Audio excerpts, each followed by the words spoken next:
What better way to serve the God Emperor is there than to jump blindly into battle on faith alone? Ah yes, Darktide, the horde shooter with the Left 4 Dead formula. Set in the universe of Warhammer 40k, it is exactly what you'd expect out of the horde shooter set in the Grimdark. And despite somewhat mediocre Steam reviews, I jumped in nonetheless. For those that aren't familiar with the setting though, what you need to know is that in this far future, humanity has settled across the galaxy and hates everything that isn't human and deems those that don't worship their god emperor a heretic and is more often than not killed for it. Gods exist and we hate them, and those that are tainted by them need to be purged. Same with the Xenos, even on planetary scale. And in Darktide's case, you, a filthy heretic, are offered a chance to redeem yourself by fighting the unholy hordes of Nurgle deep within a hive city. Hive cities being just really big cities. Now, that's the basics. And with basics, I mean generic supermarket water bottle basic. The 40k universe is a complex one, which I won't go into here, but I recommend Bricky aka John Warhammer's video on the 40k timeline if you want to know more. Now, after that relatively short intro for Warhammer standards, you first need to pick your class. You get to choose between Grizzled Veteran, who always calls you Soldier, Hold My Bible while I whip out my chainsword and slaughter untold masses in the name of my deity, Unlimited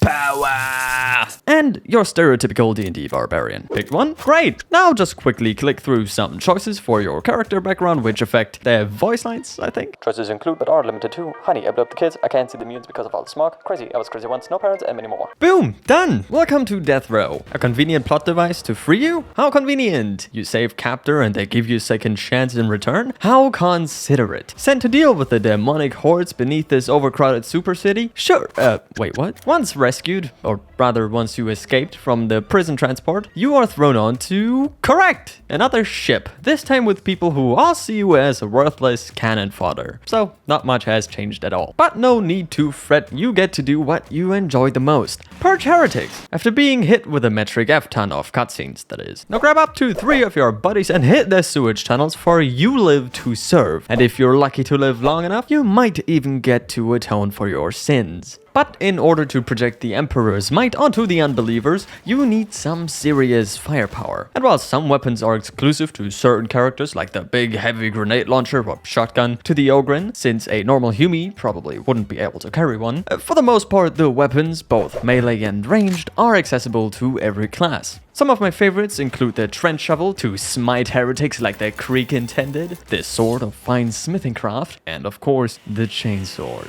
When it comes to ranged combat, we have a few more varieties. Lasguns for power, capacity, and fire rate. Some are fully automatic and let you unload into the hordes, while others need to charge for the best effect, and sometimes they even come with a free bayonet. Kinetic weapons for when you just miss the sound of igniting gunpowder and ejected shells. The main difference between the two is the effect on certain enemy units and the damage on different ranges. Speaking of your loadout, let's have a look around the ship. After the tutorial and the cutscenes, you get to walk around the lobby. From here you can access your missions as well as a variety of other services that you unlock as you go. First, you've got the Armory Exchange, from which you can buy weapons which already have perks ready for you to use, or just get a brand spanking new one which you can upgrade later. Next, let's head to the Shrine of the Omnissiah, for which you will need some ducats, plasteel, and diamantine, which you can all obtain from completing missions. Here you can upgrade your weapons with random perks that will enhance its overall effectiveness. Then we have Hestia, at whom you can claim your completed penances, which are essentially just quests, and unlock rewards for completing them. Now the important stuff. Cosmetics. We have a few ways for you to obtain them. From one, you can get them from completing your penances.